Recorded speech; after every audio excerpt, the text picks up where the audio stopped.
meeshan waxa ka socda waa isageen banaanbixi manaha bulshada reer Hiiraan oo kala gedisan dhamaan waxa weeye maanta ma yeelayso xuquuqda in lagu tunto ma yeelayso xilli xuquuqdeeda lagu tunto waa laga soo gudbay waxa la joogaa xilli wadanka aqoon lagu maamulayo علي قولة ويوسف تبجد أو صباح الحلقي هذا والدين كله هجامي كوحدك أنا إن حقوق ده إن بوفي إن كله دومريان نام بحني حقوق ده إن لجو تنتي لجو عياري ضد ماذا إن اللسجيي أو محيه هتي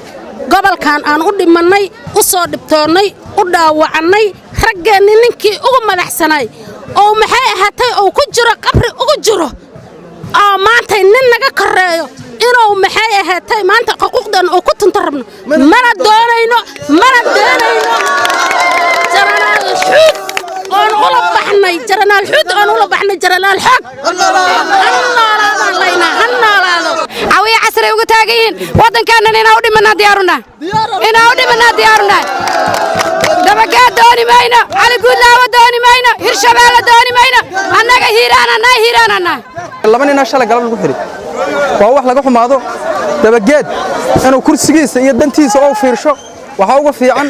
inuu kursiga ummadda Soomaaliyeed oo fiirsho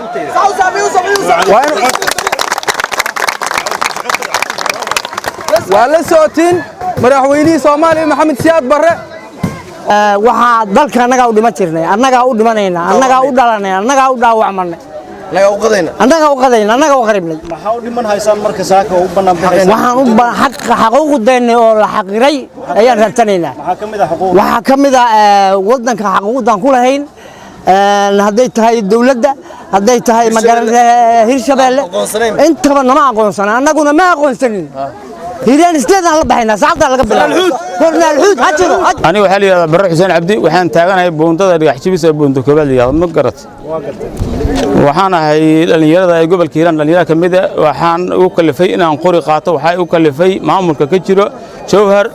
أو عن كريم مسكين ما فهمت هذا أنكو صاد قال مرة بالشعب كا يا كرت إنه تاجرسن عد الشعب كو تاجرسن يا يقول سين سوودنا كان سكله